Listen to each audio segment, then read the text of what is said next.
Hello and welcome to World Talks on TVP World with me, Ashim Kumar.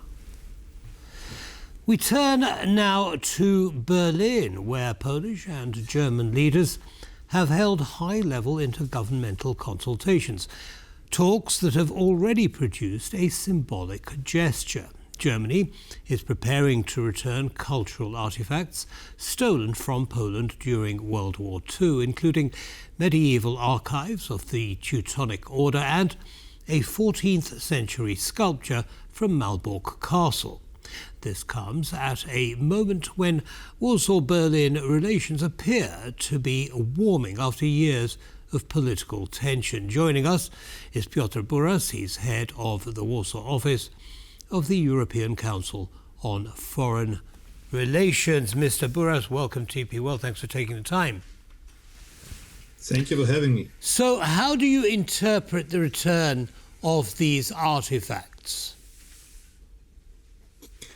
I think it's an important gesture. It has been quite an overdue decision by the German government to advance on the restitution of the cultural artifacts. Many of them are still in Germany since the Second World War. They were confiscated by the German army, and some of them are located in German museums, other are in private hands. But there have been too little efforts so far to restitute them and to the Polish side, and I think it's a very important beginning of such a process, because it is not only that the artifacts you mentioned would be returned to Poland, but also there will be a task force set up by the German government, which would make sure that more of them would return to Poland. So I think it's an important symbol or sign also politically, because this Polish-German relationship, as you have rightly pointed out, has not been in a very good shape, not at least because of the issues related to the past. Of course, the question of cultural artifacts in Germany, those from Poland, it's only one of the problems. But it's good that at least in this question apparently we have a progress. All right. Well, as you say, it is a gesture, but it isn't really the reason for the meeting. What was on the agenda of that meeting?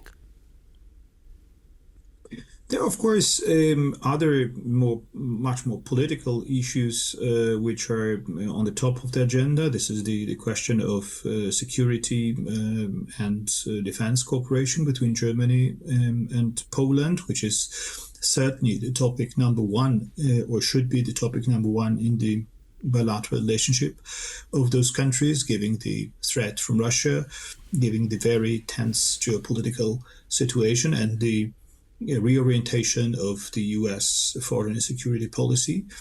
And there are, of course, the questions about the ongoing negotiations about perhaps a peace settlement in Ukraine. Germany is part of those talks. Poland is somehow in the second row, so it's perhaps also important for the Polish Prime Minister to be on the one hand briefed by the German Chancellor on the actual stand of those talks. On the other hand, to get more closely involved in the European efforts right. to support Ukraine.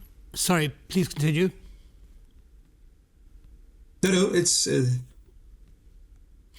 That's what I wanted to say. Right. Okay. So I mean, there were other areas as well. For example, Prime Minister Tusk was talking about the need to build greater infrastructural connections between Poland and Germany, bridges, roads, and so on. What does that tell you? Both. I mean, you mentioned the defence element or aspect, but what about the economic aspect? The economy is the positive side of the Polish-German relationship. At least has been so far. I mean, the export-import is flourishing, and we are our mutual or mutually, the best or the most important economic partners, trade partners. So economy as such does not require such a close involvement of politics. But of course, there are, for example, as you pointed out, questions of infrastructural cooperation, railway. This is something where some political decisions are needed, and some also financial investments. And here, I think it is a bit disappointing that it has not been possible for years to modernize the Berlin-Warsaw railway line, and that apparently not much progress is to be expected even after this intergovernmental meeting. So there is still a lot to be done, but I think there are some bureaucratic, financial problems which are difficult to overcome. Understood. So that is probably step two of those conversations when they continue. Now, another area where there has been some tension, of course, has been at the border, where illegal migrants have been, taken out or thrown out of Germany and left at the Polish border. Was that discussed, and were any conclusions reached on that? The talks are going on as we speak, so it's difficult to talk about any concrete results yet. But the migration issue is a really highly politicized topic, because it proved to be a major burden on the Polish relationship in May, when Chancellor Merz, during his visit to Poland, the first visit as a chancellor, had to announce that the German border police would start pushing back migrants claiming asylum at the Polish-German border back to Poland, which was, of course, a very important announcement for Chancellor Merz from the background of the German domestic politics, but it's created a lot of problems for the Tusk government as well, and was one of the reasons why this relationship couldn't really be rebuilt under Merz and Tusk in the spring of this year. So I think, but the reality is that there is no migration crisis on the Polish-German border. I mean, there are no thousands of migrants being sent back to Poland, or migrants being sent back to Germany from Poland. It is more of a political theater on both sides, and both governments cope with nationalist and far-right opposition parties, and they need to demonstrate resolve in solving migration issues, even if this resolve does not basically address the real causes and the roots of these migration problems. Understood. Now, looking at it from Germany's perspective, what's in it for Germany to be holding these intergovernmental talks? What are they looking for? I think this intergovernmental talks are a part of the Polish-German routine, as it should be, between such important neighbors and countries. So this is basically, every year this kind of intergovernmental conference should take place.